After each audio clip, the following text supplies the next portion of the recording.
All right, so we're going to talk about forces today. So let's define what a force is. Okay, so a force is a push or a pull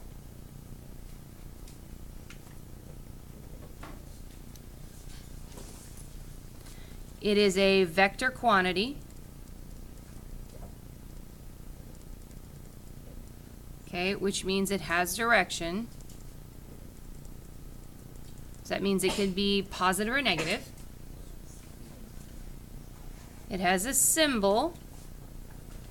The symbol is just a capital F. It has a unit. The unit of force is a big N, which stands for newtons, like fig newtons. And it has a formula associated with it. And that is Newton's second law, F equals ma.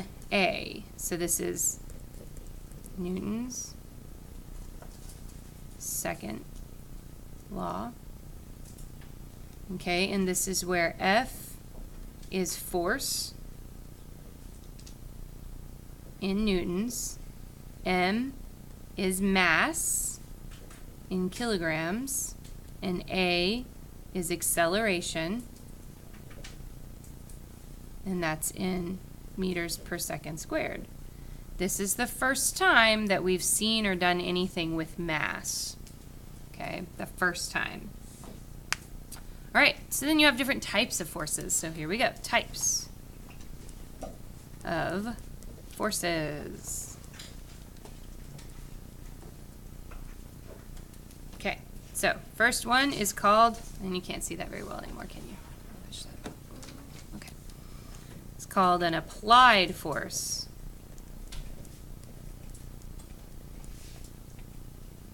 We use the symbol F with a subscript of A, like a capital A, and this is a push. Okay. Second type of force is called a tension force.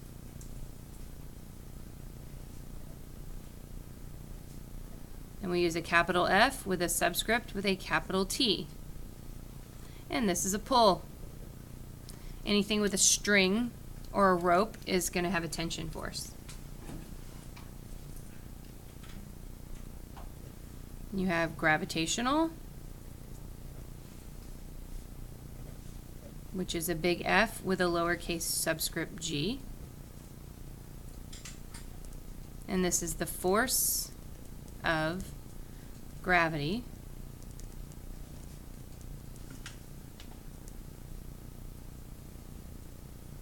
Which is also an object's weight.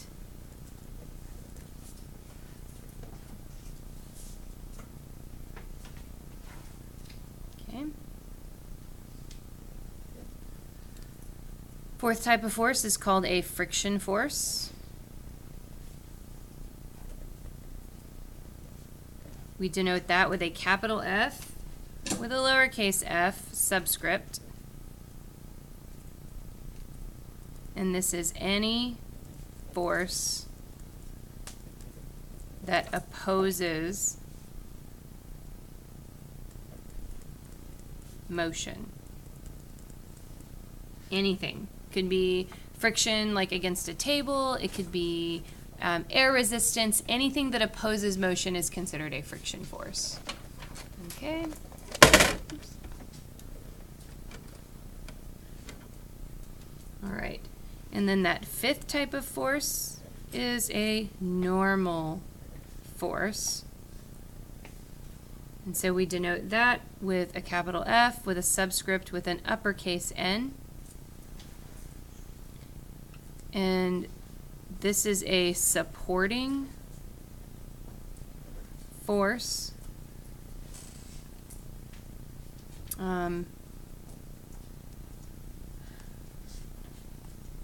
of a surface. Okay. Friction forces are parallel to a surface. Normal forces are perpendicular to the surface.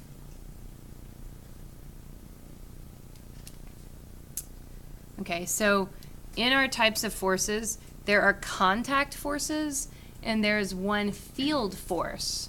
What do you think the one field force is?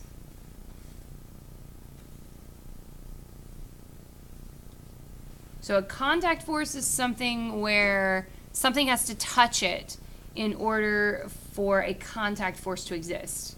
Okay, so does something have to touch an object to have an applied force? Yes, so that's a contact force. Does something have to touch an object to have a tension force? Yes, so that's a contact force. Does something have to touch an object to have a gravitational force? No. So this is your field force. Everything else are contact forces. Friction force, it has to be touching something to have friction. So that's a contact force. And then a normal force has to be touching something, has to have a surface in order to, that's a contact force as well, okay? So most of them are contact forces except for gravity. Gravity is a field force. Okay. Okay, so now we're going to do free body diagrams. These are a way to draw where the forces exist, all contact and field forces on any object, whether it's moving or not, okay? So we're just going to start off with something kind of easy, okay? So first, you have to have a situation that you're describing, okay? So our first one, okay, so let's say we have an object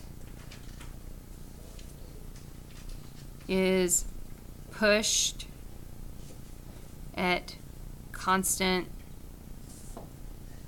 velocity horizontally on a table. Okay, so that's our situation. Okay, so when you draw the free body diagram, it doesn't matter what the object is. If it's an elephant or, you know,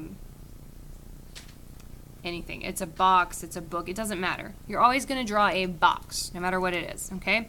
So I know that this is pushed on a table, so I'm going to draw a surface. I'm going to draw a box on top of that, okay? If it gives me a mass, I'm going to write the mass in the middle. But if it doesn't give me a mass, then it doesn't matter. Don't worry about it. So I know that this object has weight, because anything that has mass has weight. So first I'm going to draw my gravitational force going down. So that's my FG, it's my weight, okay? I know that it's sitting on a surface. If there is a surface involved, there must be a normal force drawn perpendicular to the surface, okay? So that's going to be going perpendicular to the surface. So that's my Fn, it's my normal force. I know that this object is moving horizontally, so it says it's being pushed. Pushed is an applied force, so it doesn't really matter. It doesn't say which way it's going, so I'm just going to say it's being pushed to the right. So I'm going to draw an arrow to the right, and that's my force applied, so my Fa. If it's moving at a constant velocity, then there must be friction. Okay, there has to be friction. If it's being pushed, if something is touching it on the side and pushing it, there must be friction. Friction is going to oppose the motion, so friction is going to go in the opposite direction of wherever it's being pushed, okay, because friction is the opposing force. Make sense? Okay, so that's for that. Let's look at a second type of situation. Okay, so let's say I have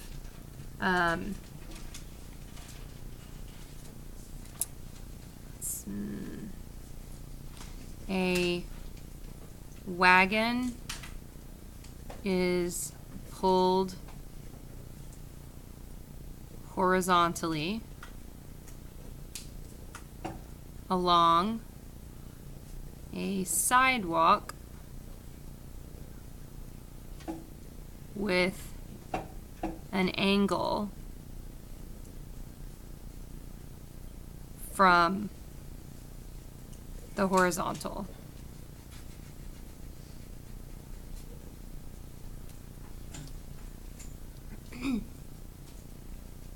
Okay, so this is a little more complicated. Okay, so I'm going to draw what's happening, and then next to it I'm going to draw the free body diagram. Okay, so what's happening is I've got a little wagon, and I don't care that it has wheels. I don't care what wagons look like. Oh, you can't see it anymore, can you? My bad. Thank you. Okay, so it doesn't matter what the wagon is. I'm just going to draw a box. Here's my wagon, and I'm pulling it with an angle with respect to the horizontal. So that's what's happening, okay? So now I need to draw a free body diagram to describe everything about that. Okay, I'm going to call this my tension force. So it's being pulled with a tension force. So now I'm going to look at my free body diagram. I'm going to redraw it off to the side, but you don't want to have things at an angle in your free body diagram. So you want to break it up. So when you look at that angle, there's two directions to describe it. Okay, so using only the words up, down, left, or right, how would you describe that angle? It's pulling it which way? Up and to the right. Those are the two arrows that you must draw on your diagram. So you must split this up into X and Y components. Up is a Y component. Side to the right is an X component because it's in the X plane, and the other one is in the Y plane. So this would be your F, T, Y, and the one drawn to the right would be your F, T, X. You may not have things at an angle on your free body diagram. That is not the way the world works. Okay? Then you draw everything else that you have.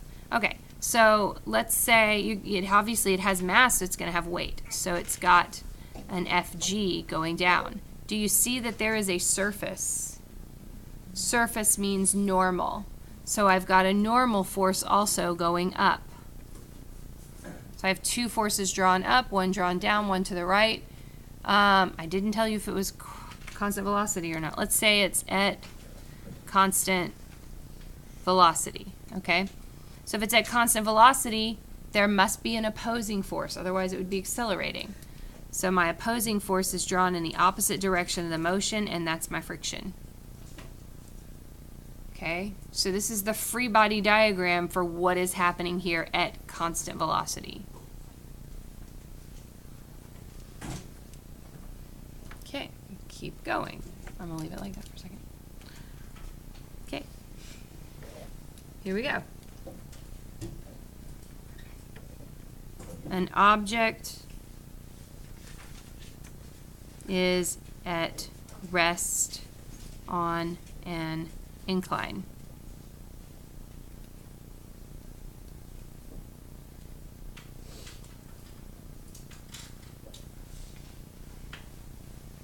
An object is at rest on an incline.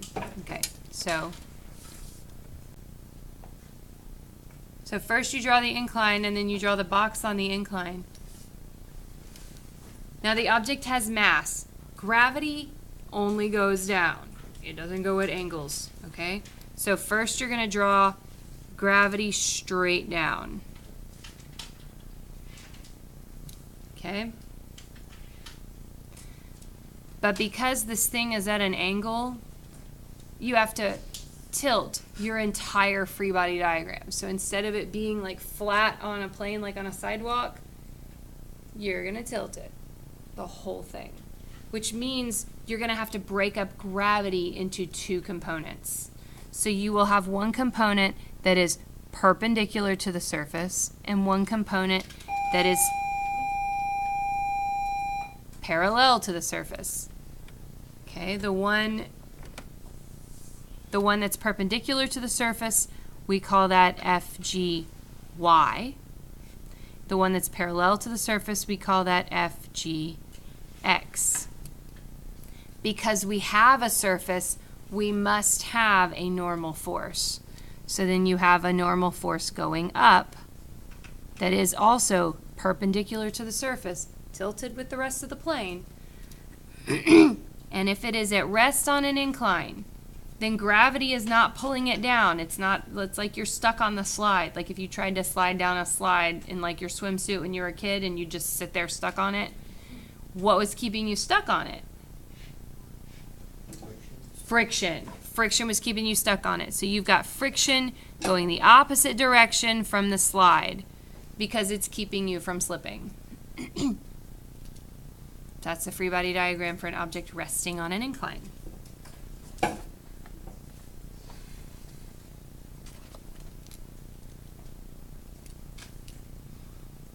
Okay, and I just want to do one more before I turn you loose to do something in the station lab. Okay, just going to do one more. Well, maybe two more. An object is in free fall. If an object is in free fall, is anything touching it? So if nothing is touching it, does it have any contact forces? So what is the only thing acting on an object in free fall? Gravity. That is the only force you are allowed to have. So here's my object. It's in free fall, and I'm going to just add Fg. That's it. Okay. Knowing that, can you figure out this one? An object falling is at terminal velocity. What does terminal velocity mean? It's not at the end. So terminal velocity means they're still falling. What? Yeah, it's the maximum velocity that a mass can fall at. Why? What's balancing it? It is balanced. It is balanced. You are right. It is a balanced force. So, okay, so let's start drawing it. So here's our object. We know that it has mass. So we know that it's got some gravitational force to it, right? Anything that has mass has weight. You're always going to have an Fg. It always has weight. What is balancing it, pushing the other direction? Air. Air resistance is considered friction. So you would have a frictional force going the opposite direction. So that's what happens. Terminal velocity is constant velocity. That's what terminal velocity literally means. It's constant velocity. Okay?